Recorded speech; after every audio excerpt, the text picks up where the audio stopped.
Salut, c'est Emeric, bienvenue dans Une histoire, une vie, le podcast libre, inspirant et engagé. Tous les 15 jours, vous nous retrouvez pour des témoignages de vie hors normes et des débats percutants sur les grandes questions de société. Lydia a passé des années sous l'emprise d'un gourou de la secte de Raël. Derrière les promesses d'un idéal, elle a connu l'enfer, endoctrinement, abus et souffrance dès l'enfance. De cette expérience, elle a tiré un livre témoignage bouleversant. J'étais son esclave, endoctrinée et abusée dès l'enfance, publié aux éditions City. Aujourd'hui, elle prend la parole pour briser le silence et redonner de l'espoir. Bienvenue dans Une histoire, une vie de Lydia.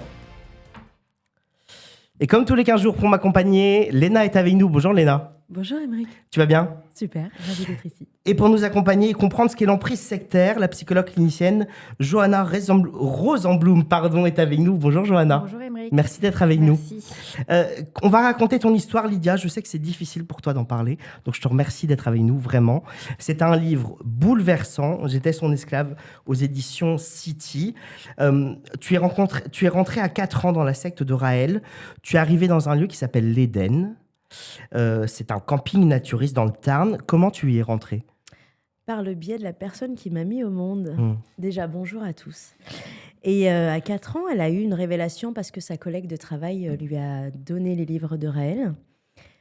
Et révélation, et je la suis comme tout enfant de 4 ans. Bien sûr.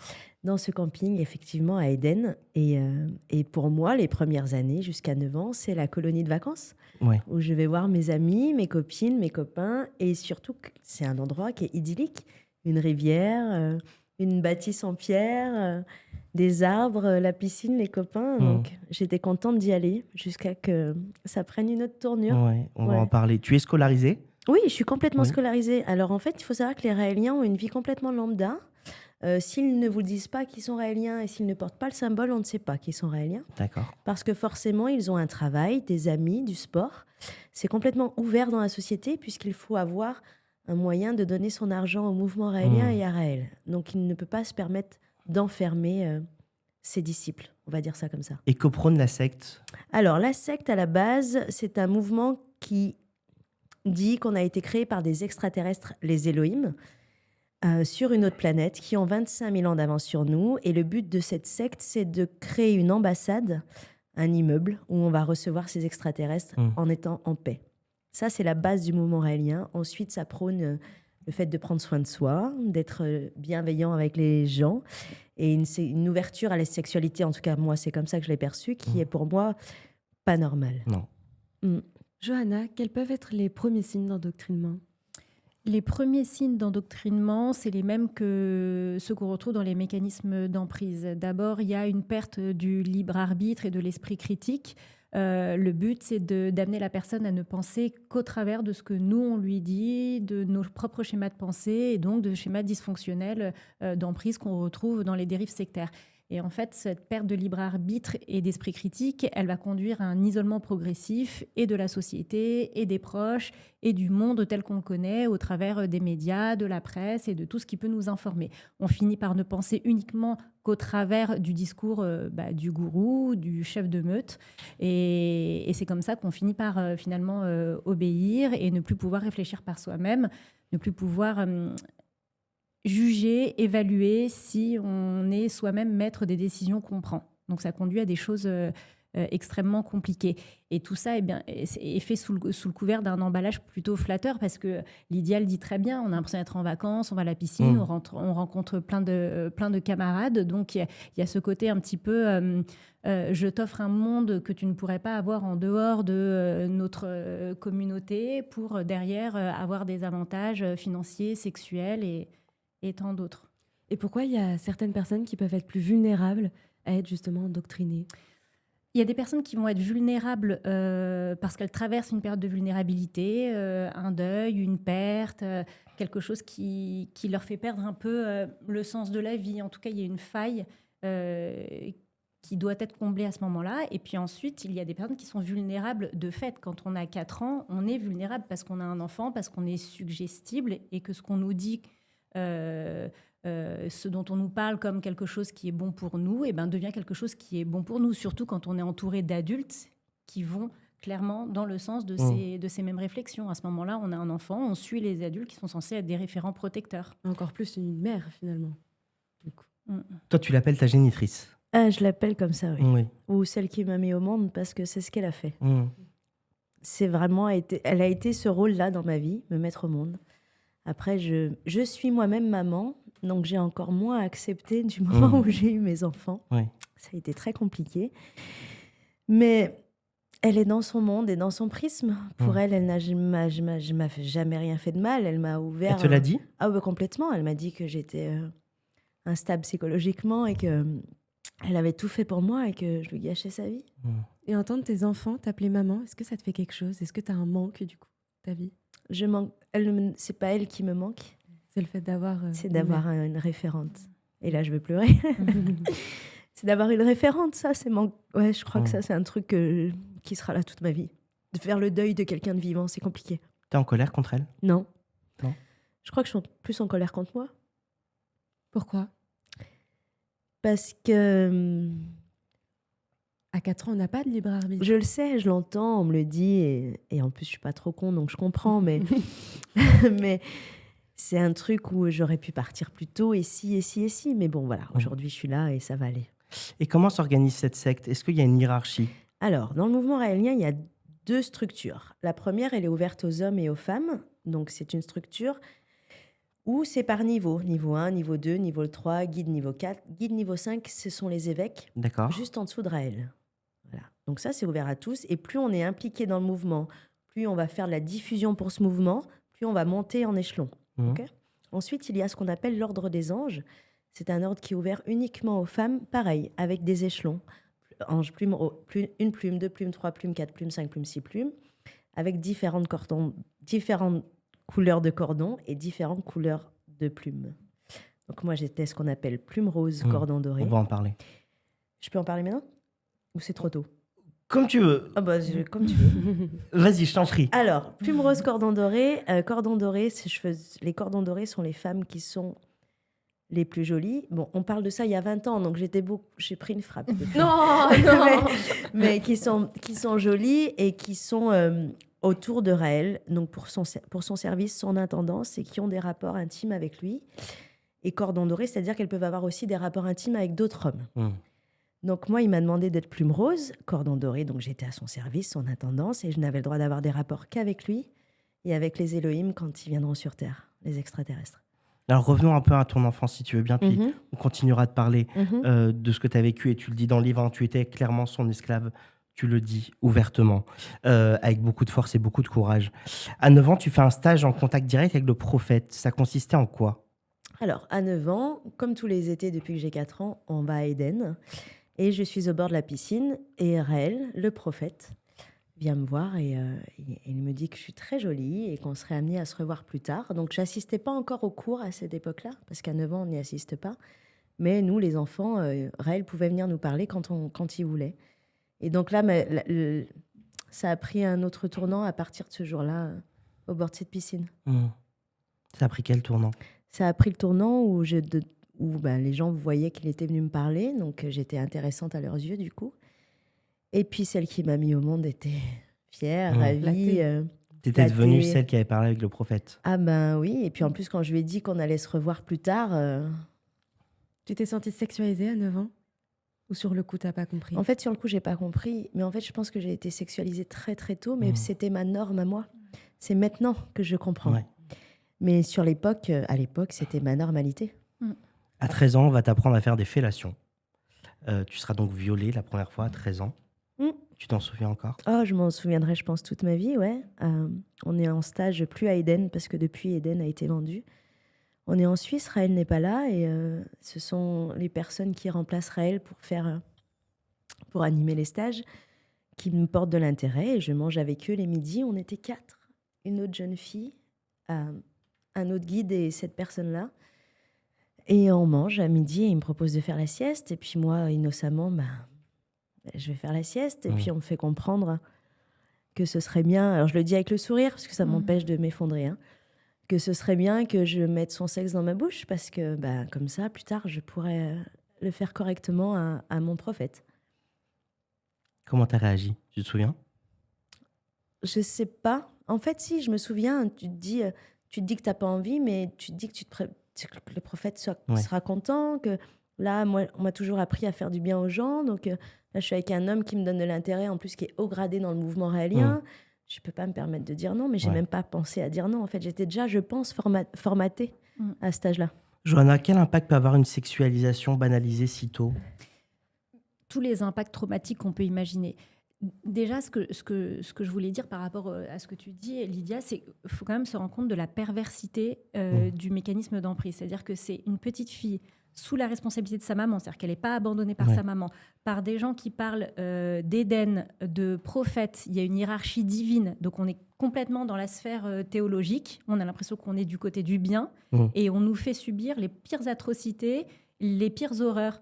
C'est quand même, je veux dire, c'est une perte de repères et c'est une manipulation extrême. C'est-à-dire qu'on nous fait passer pour quelque chose de saint, de pur, de divin, qui va nous permettre d'accéder finalement à une forme de paix, vie éternelle, en de fait. vie éternelle, exactement, complètement transcendantale, universelle. Et en fait, on subit les pires atrocités, les pires actes de barbarie.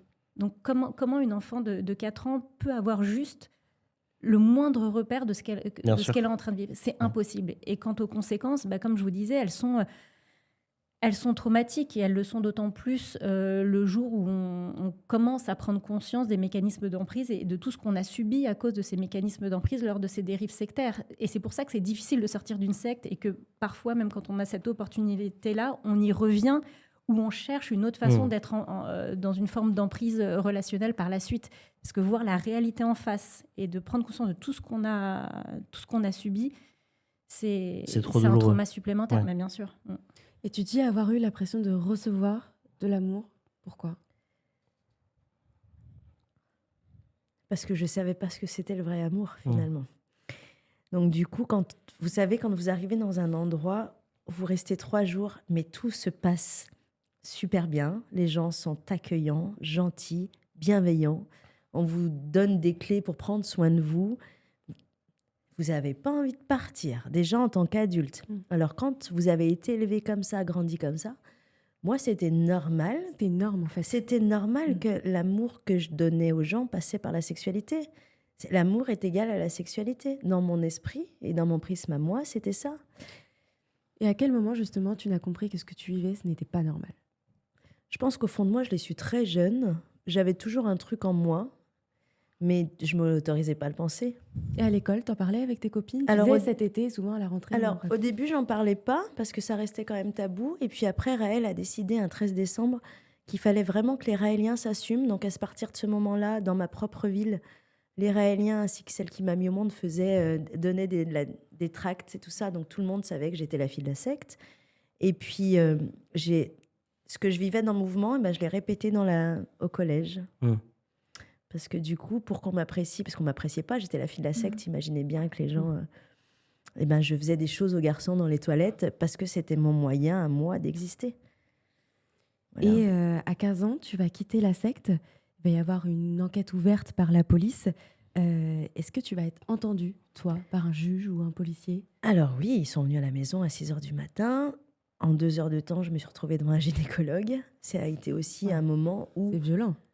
J'ai été dépossédée de mon corps, en fait. Donc, ça m'a confortée dans l'idée que j'étais juste un objet.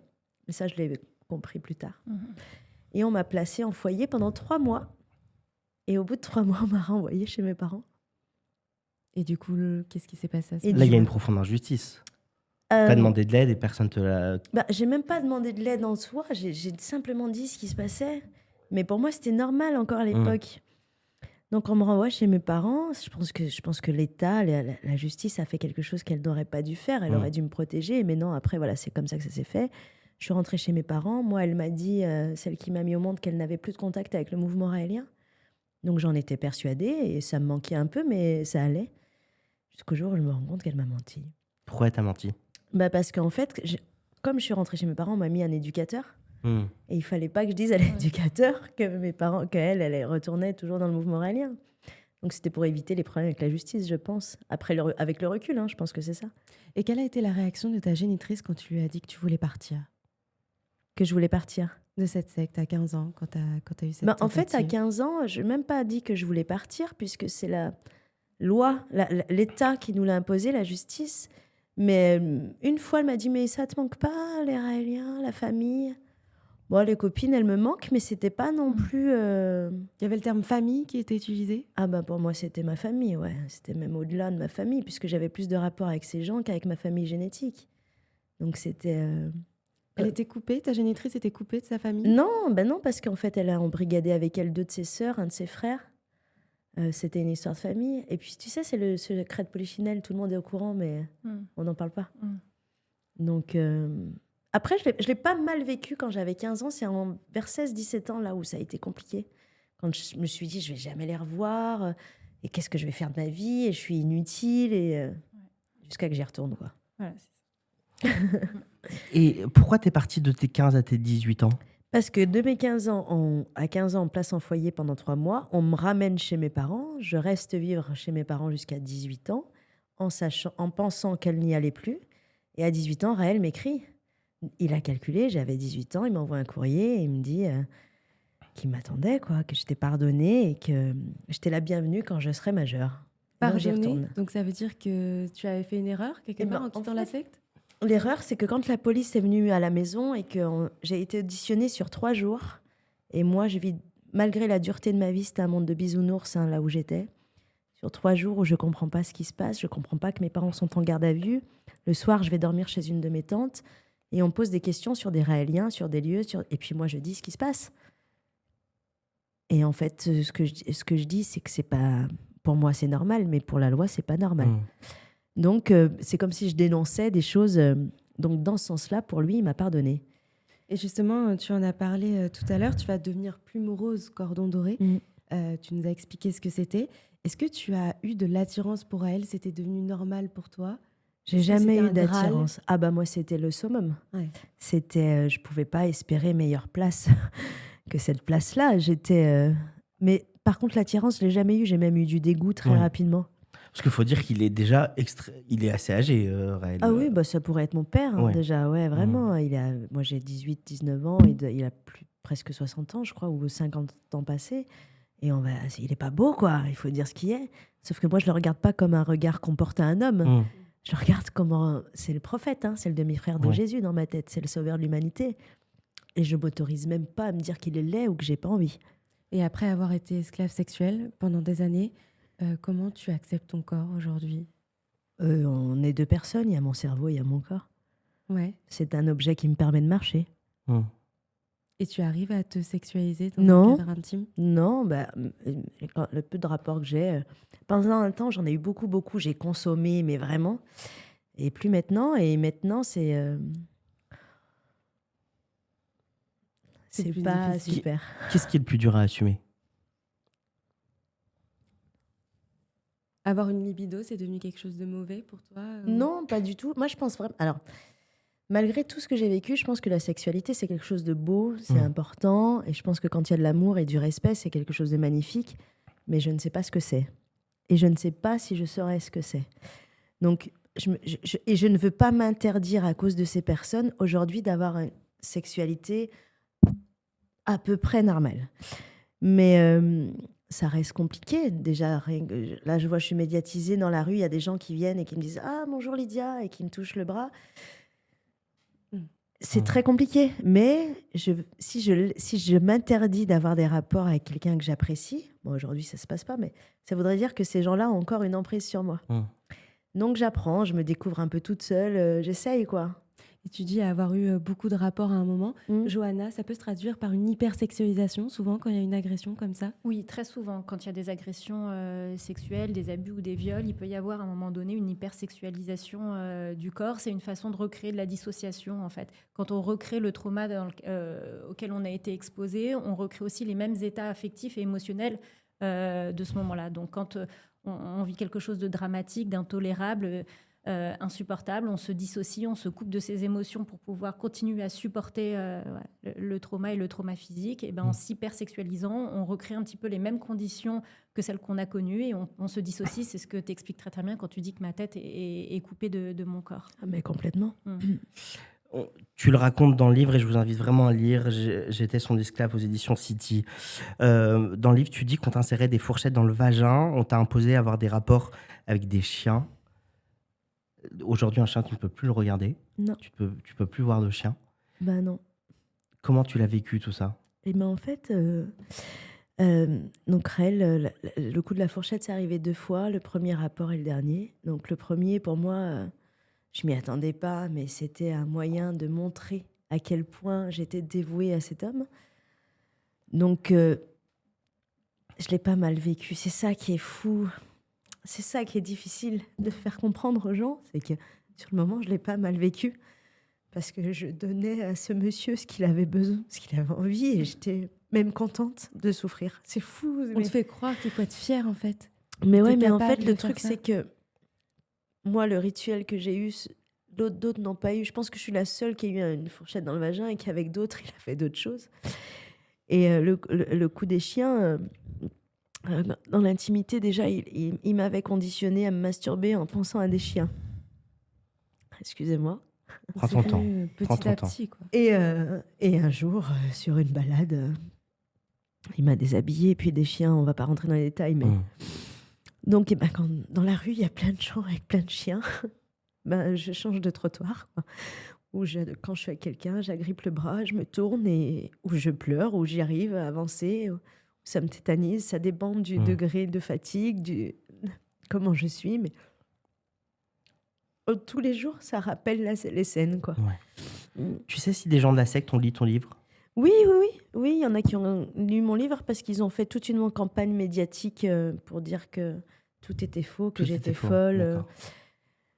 et qu'il y a plein de trucs sur YouTube en discréditant tout mon livre. Il y a Mais eu un forcément- documentaire sur Netflix également sur la secte de Raël et sur ce personnage. Oui, avant l'écriture de mon livre. Ouais. Et alors tout ce qui est écrit dans ce documentaire est complètement vrai, mais ça m'a horripilé dans le sens où on dirait un hippie, tout va bien, quoi. Moi, il y a des gens qui m'ont dit, mais attends, Lydia, il n'invite pas au suicide, c'est pas grave. T'as réussi à le regarder, ce documentaire? J'ai vomi.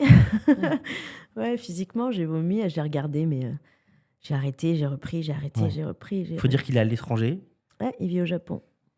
Et qu'est-ce que t'attends quelque chose de la justice française aujourd'hui? Alors, en réalité, je crois que j'attends rien. Parce que si j'attendais quoi que ce soit, je serais forcément déçue, premièrement. Et je crois que ma plus grande victoire, ce serait d'être sereine. Je crois que c'est ça, vraiment. Tu l'es pas aujourd'hui? Non, pas du tout. Je suis pas du tout sereine. Alors, je fais la con, je rigole tout le temps. Je suis C'est un plutôt- masque que tu portes? Bah ouais, forcément. Il y a des jours où ça va, hein, des jours où là, je suis forte. On me dit, Lydia, t'es forte. Ouais, il y a des jours où je suis forte, mais il y a des jours où je suis dans ma cuisine et j'ai juste envie de mourir, en fait. Parce que c'est la réalité de la vie. Oui, bien Faut sûr. pas dire qu'on est tout le temps fort. Être fort, c'est aussi être pas bien par moment.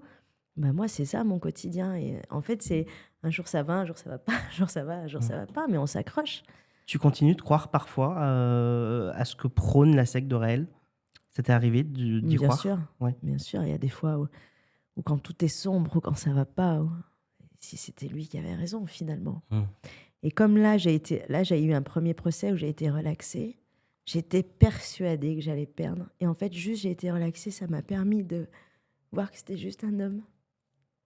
C'est une reconnaissance pour toi de voir le mot de la justice dessus? Est-ce que ça t'apporte un sentiment de clôture, de Non. closure? Non. Non, ça m'apporte un sentiment qu'en fait, il peut perdre.